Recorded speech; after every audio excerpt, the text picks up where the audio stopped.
지혜로운 신앙생활 13번째 정욕이 다 망친다, 말씀이 다 살린다 라는 점을 함께 말씀 생각하도록 하겠습니다. 조금 어려운 얘기인데요.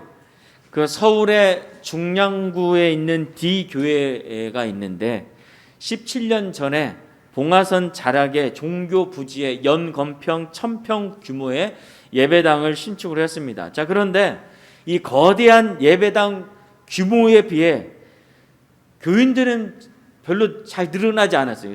쉽게 말하면 부흥하지 못했어요. 그래서 은행 빚이 50억이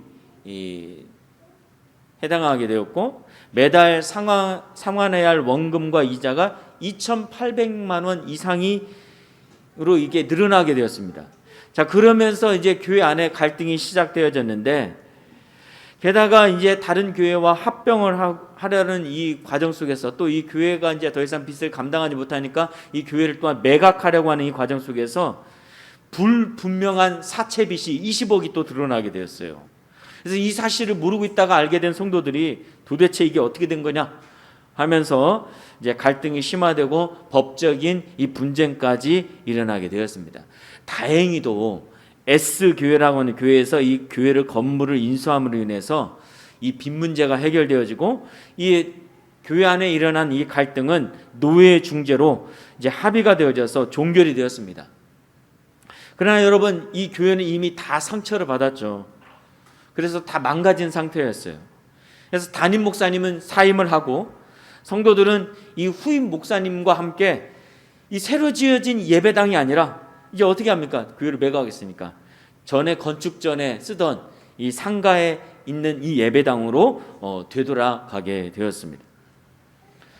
또 서울 관악구에 B교회라고 하는 교회가 있는데 이 서울대 인근에 있고 또 주변 상권이 발달하다 보니까 이 교회도 성장을 했어요. 그래서 성도 수가 1000명이 넘어가기도 되었습니다. 자, 그런데 2010년에 이 분쟁을 하면서 이 교회가 내리막길에 들어서게 되었어요. 장로님의 어떤 문제로 인해서 이 징계를 하는 이 문제로 인해서 교회가 두 패로 갈라지게 되었습니다. 그래서 3년이 넘도록 싸우게 됐어요.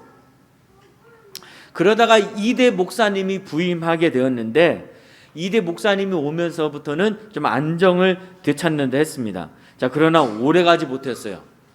목사 지지파와 또 장로 지지파가 또 나눠져서 싸움을 하게 되었습니다. 그래서 결국 목사 지지파는 개척 자금을 받고 교회를 떠났어요. 그래서 다른 곳에 개척을 하게 됐습니다.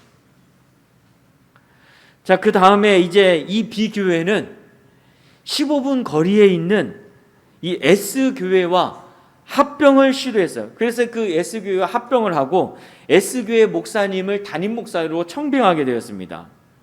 자, 그런데 겉보기에는 이제 뭐 다 문제가 해결되고 안정을 되찾는 데 했는데 좀 시간이 지나면서 실상은 달랐어요. 이번에는 당회가 둘로 갈라지면서 갈등하게 되었습니다. 결국 B교회 장로들은 합병 자체가 무효이다. 그리고 담임 목사님의 위임도 무효이다. 이 소송을 내게 되었습니다. 이 법원까지 가게 됐는데 법원에서는 무효가 아니다. 이건 무효가 아니다. 이 선고를 내렸어요. 그런데 이 B교회 이 장로님들은 여기에 승복하지 않고 총회 재판국에 소송을 냈어요. 그랬더니 이번에 총회 재판국에서는 무효다. 이 또 판결을 냈어요. 법원과 총회 재판국이 다른 거예요. 그래서 B교회 장로 측은 목사님이 우리 B교회 장로님들을 인정하지 않는다. 어차피 이 전쟁은 누가 죽든지 해야 끝난다. 이렇게 말을 했고 S교회 목사님은 내가 부임할 때 B교회 장로님들이 예배당을 허물고 여기에 빌딩을 세우자고 했다. 근데 빌딩을 지으러 내가 온 것도 아니고 이런 거액이 드는 것에 대해서 성도들이 싫어하니까 나는 못하겠다 했더니 그때부터 공격을 하기 시작했다. 내가 목사직을 걸고 이것을 바로 잡을 생각이다. 이렇게 완강하게 팽팽하게 서로 이렇게 싸우고 있는 그런 과정 속에 있습니다. 이 교회는 어떻게 됐을까요? 한때 1000명까지 넘어갔는데 분쟁이 시작된 이후로 계속해서 성도들이 줄어들어서 이제는 거의 한 150명 정도밖에 남지 않았다고 합니다. 여러분, 이외에도 우리는 주변에서 그 수많은 교회의 분쟁에 대한 이야기를 듣고 있습니다. 아픔에 대한 이야기를 듣고 있습니다. 지금도 어느 교회에서는 계속해서 분쟁이 일어나고 있어요.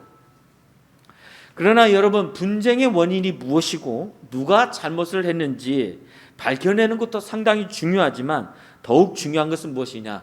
이로 인해서 믿음이 연약한 성도들이 상처를 받고 신앙을 잃어버리고 교회를 떠나가는 이 모습이 가장 안타까운 현실이라는 거예요. 자, 통계적으로 보면 교회 분쟁의 주된 원인은 누구냐? 바로 목사님이에요. 담임 목사님. 담임 목사님이 가장 주된 원인이에요. 그런데 이 담임 목사님 중심으로 장로님들과 중직자들이 얽히면서 이 안에서 가장 먼저 싸움이 일어나요. 뭐 소위 목사파, 반대파 이렇게 싸움이 일어나면서 분쟁이 일어나게 되어집니다. 한마디로 교회에서 그 누구보다 가장 거룩하고 가장 성숙해야 할 이 중직에 있는 분들이, 담임 목사님으로부터 중직에 있는 분들이 더 문제를 만들고 싸움을 키우면서 연약한 이 신앙인들을 교회 밖으로 내몰고 있고, 또한 이 교회를 지켜보고 있는 주변의 이웃들로부터 안 좋은 시선을 갖게끔 하고 있다는 거예요. 이게 오늘날 교회의 아픈 현실이라고 볼 수가 있습니다. 자, 그렇다면 여러분, 성경은 이런 분쟁의 실제적인 원인이 무엇이라고 얘기를 하고 있을까요? 성경은 통계적으로 이제 교회 분쟁의 이런 모습들을 찾아보면 목사님이 주 원인인데 성경은 뭐라고 얘기하고 있을까요? 성경은 이런 모든 분쟁이 일어나게 되면 이 분쟁에 있어서 수많은 성도들이 함께 여기에 휩쓸리면서 서로 싸우고 비난하고 다툼이 일어나는 이 모습들을 보면서 누가 잘했냐 잘못했냐 이것을 떠나서 교회가 풍비박산이 나고 많은 성도들이 상처를 받는 이 주된 원인에 대해서 뭐라고 얘기하고 있느냐? 바로 1절 말씀 보면 야고보 사도는 이렇게 말하고 있습니다. 1절 한번 같이 읽어보겠습니다. 시작. 너희 중에 싸움이 어디로부터, 다툼이 어디로부터 나느냐? 너희 지체 중에서 싸우는 정욕으로부터 나는 것이 아니냐 했습니다. 교회가 서로 싸우고 다투는 것은 아무리 좋은 그 대의 명분이 있고 또 논리가 있고 또 각각의 어떤 성경적인 근거가 있고 신앙적인 수식어를 갖다 붙인다 할지라도 실제적인 원인은 뭐냐? 각 개인이 버리지 못하고 있는 싸우는 정욕 때문인 거예요. 싸우는 정욕. 여러분, 싸우는 정욕이 뭘까요? 자, 여기에 이 싸우는 이라는 말은 원어로 보면 스트라티오라는 말인데 이 말이 무슨 뜻이냐면 나팔을 불면 전쟁에 곧 나설 수 있도록 전의를 불태우고 있는 이 병사의 모습을 묘사한 말이 이 싸우는이요. 스트라티오. 그러니까 나팔만 불면 내가 바로 나가서 저 적군을 죽이고 승리하고 말겠다라고 하는 아주 강한 이 싸움의 욕구, 살인의 욕구, 의지를 담고 있는 모습이 바로 이 싸움이에요. 그냥 뭐 아이들이 좀 놀다가 서로 의견 안 맞아서 대충 싸우는 그런 싸움이 아니에요. 결국 여러분, 이 싸우는 정욕은 무엇입니까? 기어이 내가 원하는 것을 내가 채우고 말겠다. 이런 강렬한 이 세속적인 욕망과 이기진 욕심으로 똘똘 뭉쳐진 우리의 심령이라 볼 수가 있습니다. 그래서 새 번역에서는 이 싸우는 정욕을 싸우고 있는 육신의 욕심, 그리고 쉬운 성경에서는 분쟁을 일으키는 이기적인 욕망이라고 이렇게 번역을 했습니다. 자, 그러면 여러분, 이 싸우는 정욕, 즉 이 이기적인 욕심은 왜 위험할까요? 도대체 여기 안에 어떤 성질을 가지고 있고 이것이 어떤 결과를 만들어내기 때문에 위험한 것일까? 자, 2절 중반절까지 말씀을 보면 이렇게 되어 있습니다. 너희는 욕심을 내어도 얻지 못하여 살인하며 시기하여도 능히 취하지 못함으로 다투고 싸우는도다 했습니다. 자, 이게 무슨 뜻이냐? 현대인의 성경을 보면 조금 다르게 번역했습니다. 여러분은 욕심을 내어도 얻지 못해서 살인하며 탐을 내어도 얻지 못해서 다투고 싸웁니다. 그러니까 내가 욕심을 냈는데 욕심을 낸 만큼 얻지 못하니까 그 다음에는 더 나가는 거죠. 살인을 하고. 내가 탐을 내었는데 얻지 못하니까 더 나가는 거예요. 거기서 다투고 막 싸우는 거죠. 내가 얻을 때까지. 여러분, 허기진 욕심은 어떻습니까? 아무리 채워도 채워지지 않아요. 그냥 밑이 뚫린 웅덩이와 같아요. 그래서 욕심을 내어도 얻지 못하면 살인까지 가고, 시기하고 탐을 내어도 얻지 못하면 얻을 때까지 계속 싸우고 다투는 거예요. 한마디로 누구 하나 죽을 때까지 멈추지 않는 거죠. 이게 오늘날 교회 분쟁에서 볼 수 있는 아주 전형적인 스타일이에요. 전형적인 모습이라고 볼 수가 있습니다. 자, 그러면 여러분, 왜 그 어떤 것보다도 사랑이 많고 용서와 이해가 많아야 할 곳이 이처럼 분쟁과 다툼이 가득한 걸까? 우리는 의문을 품을 수가 있습니다. 야고보 사도는 그 원인을 누구의 죄나 잘못으로 말하기보다 우리 각자 안에 있는 싸우는 정욕 때문이라고 이야기하고 있어요. 우리 안에 나 자신만을 위하는 이기적인 욕심이 가득하기 때문이라고 진단하고 있습니다. 즉, 분쟁의 원인을 목사님이 제공할 수도 있고, 또는 이 다툼의 원인을 어떤 장로님이 제공할 수도 있습니다. 그러나 교회가 전체적인 분쟁과 다툼으로 휘말리게 되는 것은 바로 그들 안에 있는, 그 교회 안에 있는 성도들 안에 있는 멈추지 않는 싸우는 정욕이 그 안에 자리 잡고 있기 때문이라는 거예요. 그들 마음속에 세속적인 이기적인 욕심이 원인이라는 거예요. 원인. 이렇게 봤을 때 여러분, 이런 분쟁과 다툼은 교회 안에만 있는 것이 아니죠. 한 가정 안에도 있죠. 한 가정 안에서도 돈 때문에, 이 돈에 대한 욕심 때문에, 정욕 때문에 서로 싸우고 다투고 결국에는 살인까지 저지르는 일들이 오늘날 일어나고 있잖아요. 또 다른 어떤 문제 때문에 서로 양보하지 못하고 내가 어떻게든 내가 원하는 것을 얻겠다, 내 의견을 관철하겠다, 내 뜻대로 만들겠다, 이런 정욕과 이기적인 욕심 때문에 싸우는 경우들이 얼마나 많습니까? 요즘 TV를 보니까 뭐 차기 대통령 후보를 뽑는다고 하는 이 각 정당 안에서 일어나는 모습들을 봤을 때도 이런 모습이 비일비재해요. 같은 진영 안에 있고 같은 정치 노선을 추구하고 있고 같은 비전을 품고 있는데, 그리고 같은 정당 사람인데 내가 대통령 후보가 되겠다고 비난하고 과거의 죄를 들춰내고, 이 공격하는 이 네거티브 이 공세가 얼마나 강하고 비열하는지 모르겠어요.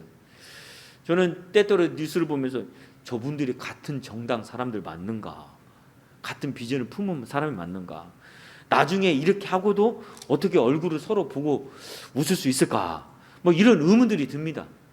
이런 모습들이 다 있잖아요.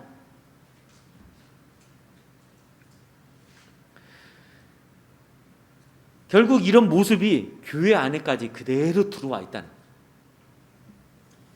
자, 근데 여러분, 문제는 무엇이냐? 이 싸우는 정욕과 이기적인 욕심은 다른 사람만 파괴하는 것이 아니라 결국 나 자신까지 파괴하고 만다는 것입니다.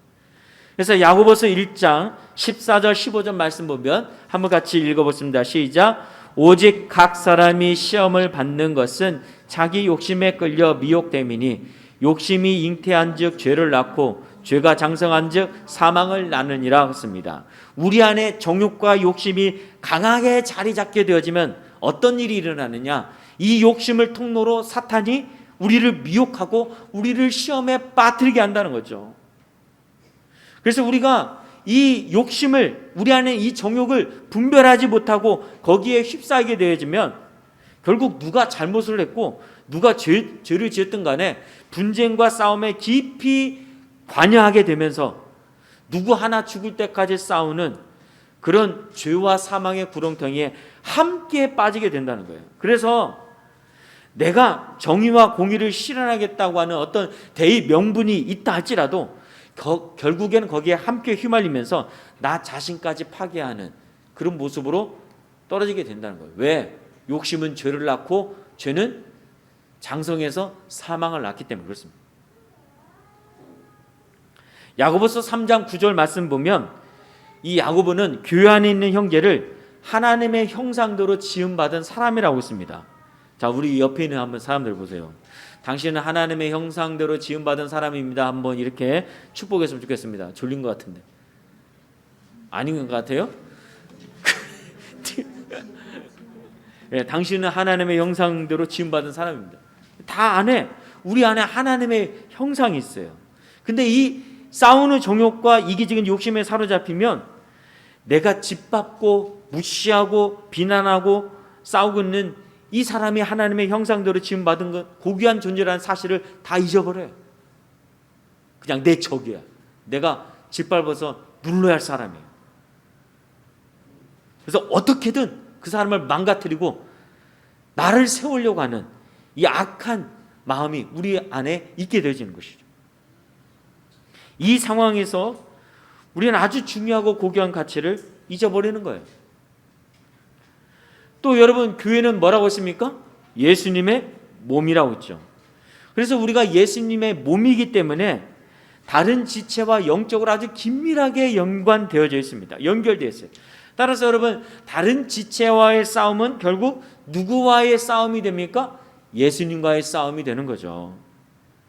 그리고 예수님의 몸을 파괴하는 것은 그 지체와 영적으로 연결되어 있는 나 자신을 파괴하는 이유가 똑같은 거예요.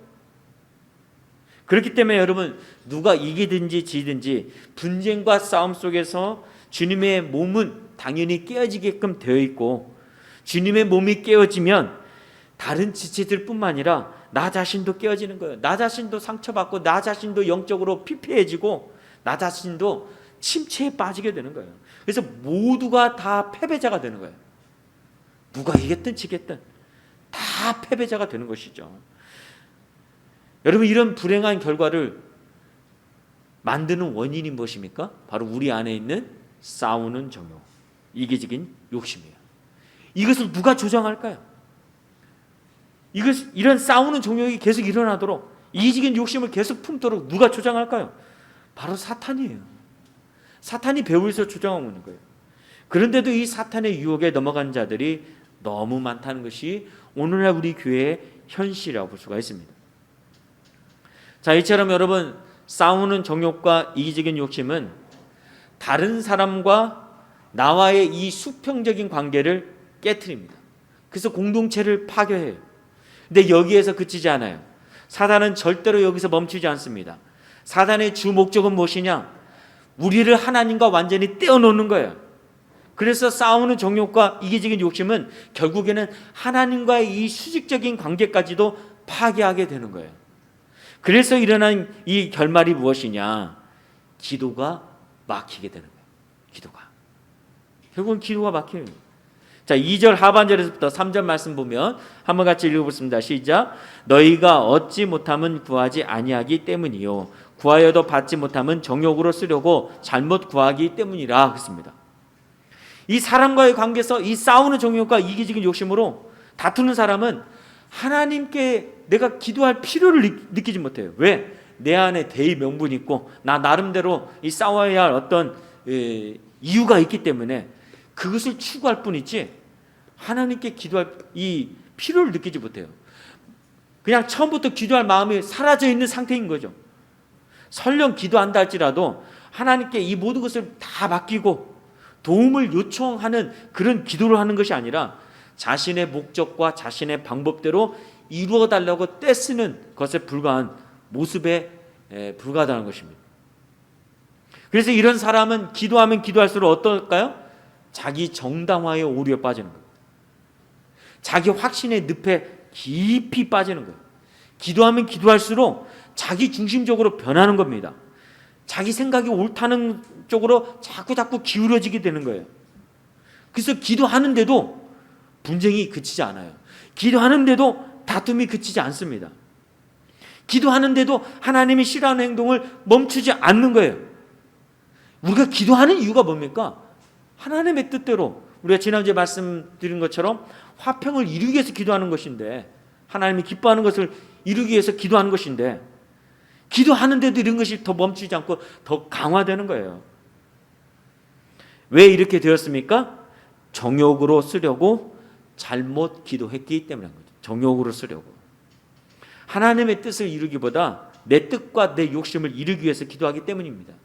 겉으로는 하나님의 뜻이요, 하나님의 영광을 위한 것이고 교회를 위한 것이고 공의를 세우는 것이라고 하는데, 그렇게 치장하면서 떠벌리지만 기도 가운데 하나님이 지금 뭐라고 말씀하시는지 전혀 관심이 없어요.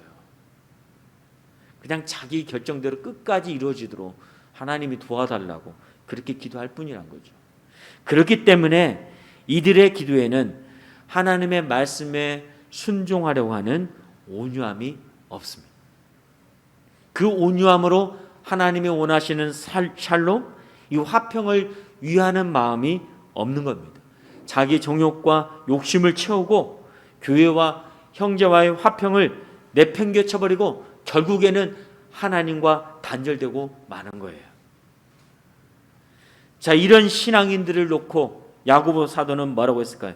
초대교회 안에서도 이런 분쟁의 모습들이 많았기 때문에 이 야고보는 이런 신앙인들 향해서 너희는 어떤 사람이다 라고 얘기를 했을까요? 여러분 4절 말씀 같이 한번 읽어보겠습니다. 시작. 간음한 여인들아, 세상과 벗된 것이 하나님과 원수됨을 알지 못하느냐? 그런즉 누구든지 세상과 벗이 되고자 하는 자는 스스로 하나님과 원수되는 것이니라 했습니다. 바로 싸우는 정욕과 이기적인 욕심에 사로잡힌 자를 간음한 여인이라고 했습니다.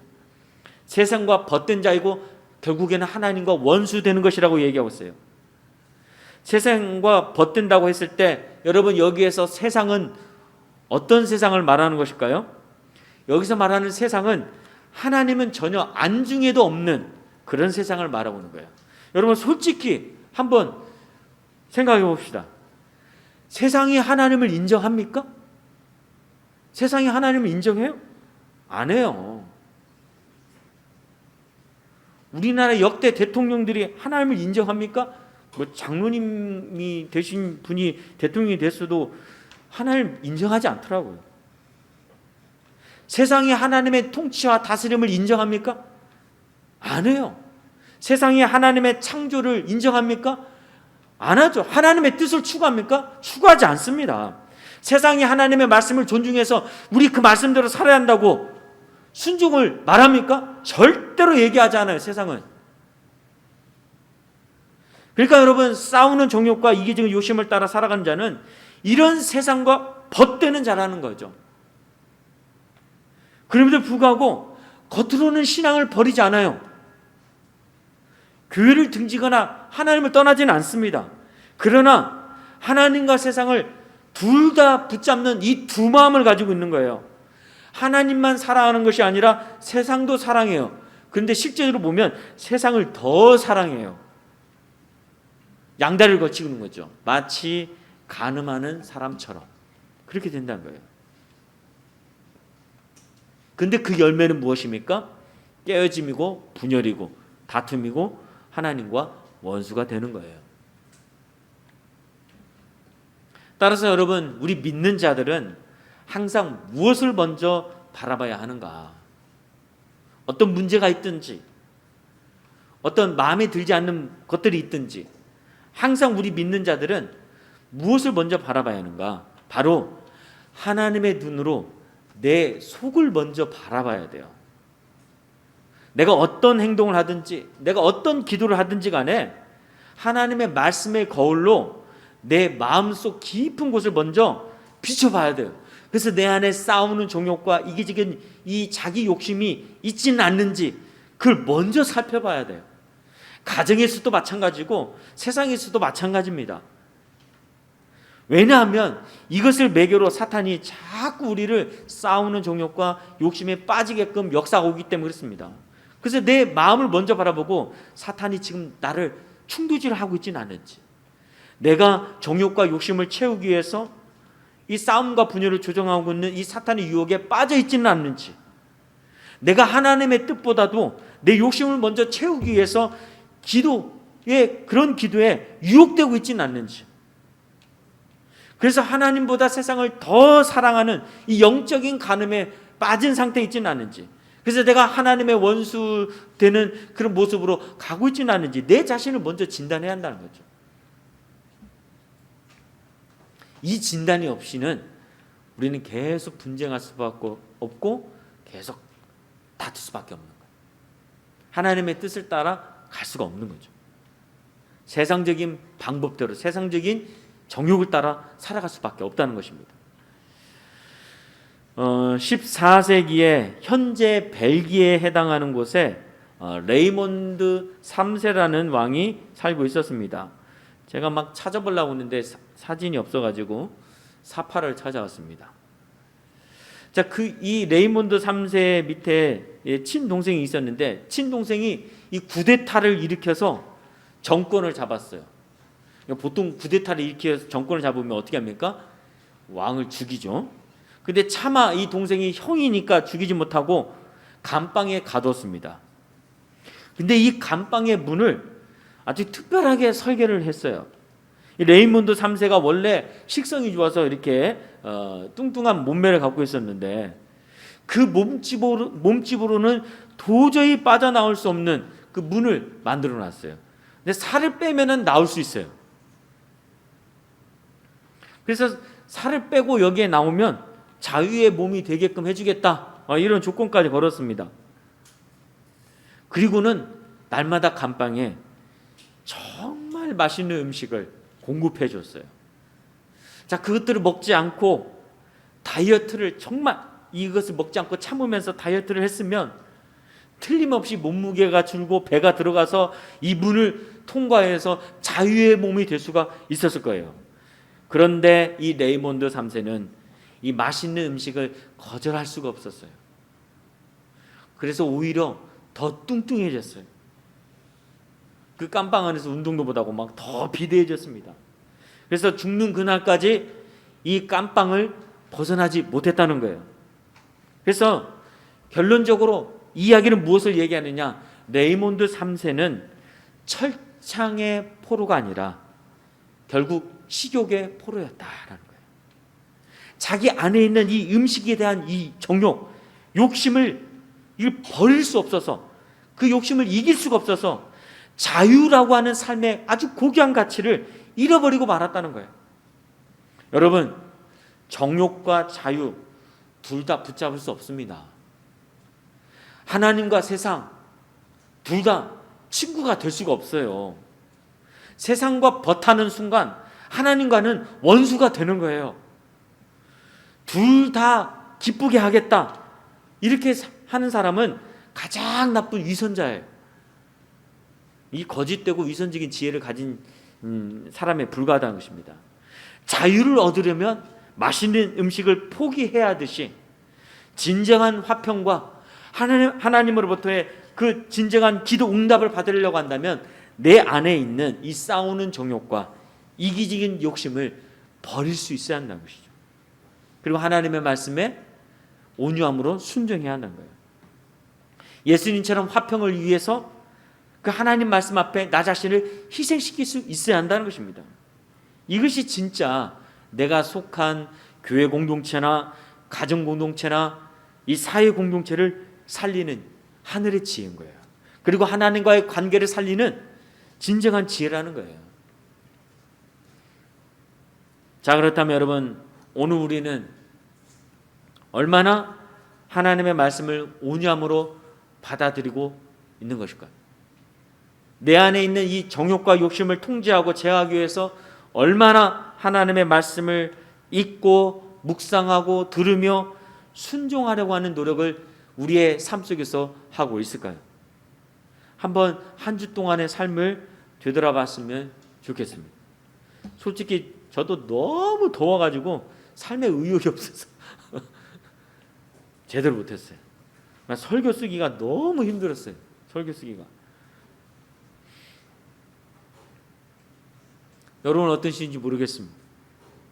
내 안에 있는 이 인간적인 이 정욕과 욕심을 제어하기 위해서 하나님의 말씀을 얼마나 이 안에 채우고 있는가, 그 말씀에 순종하려고 얼마나 노력을 했는가 한번 되돌아봤으면 좋겠습니다. 정장복 교수님과 주승중 이 두 분이 말씀의 진건다리라고 하는 이 예화집을 펼쳤는데 그 예화집에 성경의 일기라고 하는 예화가 있습니다. 이 성경이 일기를 쓴 거예요. 1월 15일 나는 한 주일을 쉬고 있다. 내 주인은 금년 초에 며칠 동안은 규칙적으로 나를 읽더니 지금은 아마도 나를 잊어버렸나 보다. 2월 2일 대청소 날이다. 나는 다른 물건들과 함께 먼지를 털렸다. 그리고 평소에 내 자리에 놓였다. 4월 2일 나는 오늘 몹시도 초조했다. 내 주인은 기도 모임 사회를 맡았는데 몇 가지 인용 구절을 찾고 있었다. 그는 성경 구절 하나를 찾는데도 몹시 힘들어했다. 더구나 그 구절은 매우 찾기 쉬운 곳에 있는데도 말이다. 5월 1일 나는 오후 내내 할머니의 무릎 위에서 지냈다. 할머니께서는 이곳에 며칠 다니러 오셨다. 5월 7일 할머니 무릎에서 오후를 보냈다. 할머니 무릎은 얼마나 평화스러운 곳인지. 때때로 그분은 나에게 속삭이기도 하시고 또 때로는 나를 소리내어 잊기도 하신다. 6월 3일 누군가가 나의 책장 사이에다가 꽃잎들을 여러 장 꽂아 놓았다. 꽃잎을 말리는데 내가 적합했나 보다. 7월 1일 나는 몇 가지 물건들과 함께 여행 가방 속에 넣어졌다. 내 생각에 나는 얼마 동안 집을 떠나 있게 될 것 같다. 7월 15일 다시 집에 돌아와서 평상시에 내 자리에 놓여졌다. 나는 오래 여행을 한 것 같다. 도대체 왜 나를 가방 속에 넣어 갔다 왔는지 모르겠다. 9월 5일 교회에서 신방이 있는 날이다. 나는 부랴부랴 먼지를 털린 다음에 다시 내 자리에 놓였다. 10월 1일 할머니가 또 오셨으면 좋겠다. 할머니의 무릎이 그립다. 이게 성경의 일기예요. 혹시 여러분의 성경이 일기를 쓰면 이런 식으로 쓰진 않겠죠? 저는 믿습니다.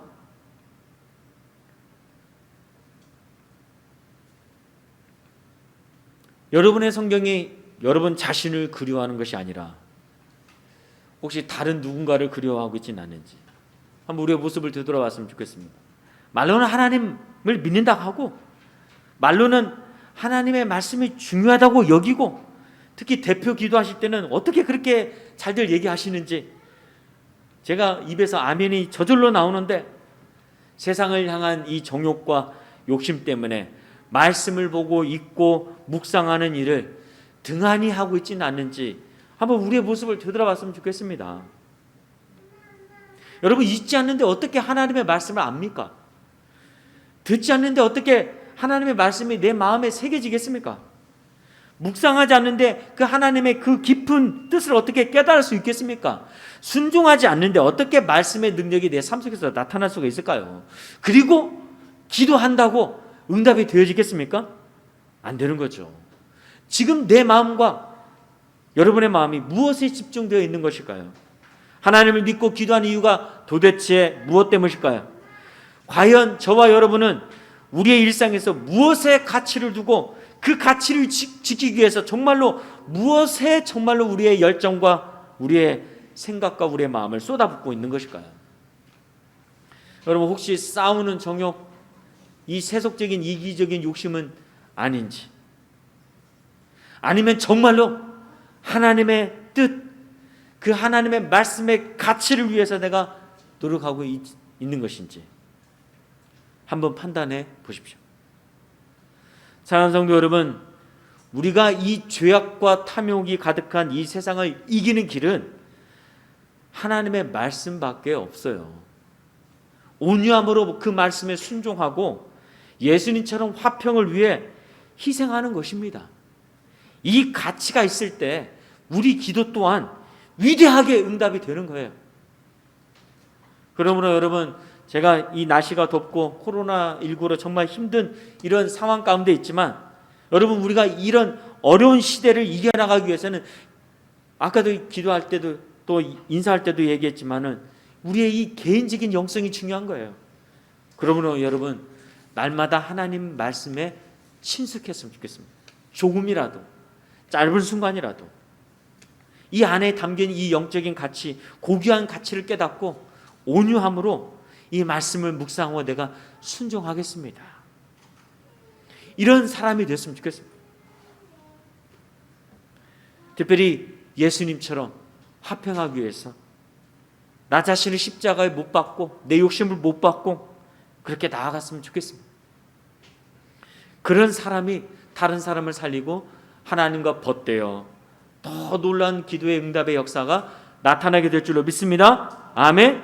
이런 말씀의 사람으로 다시 한번 이 여름을 날 수 있기를 주님으로 축복합니다. 아멘.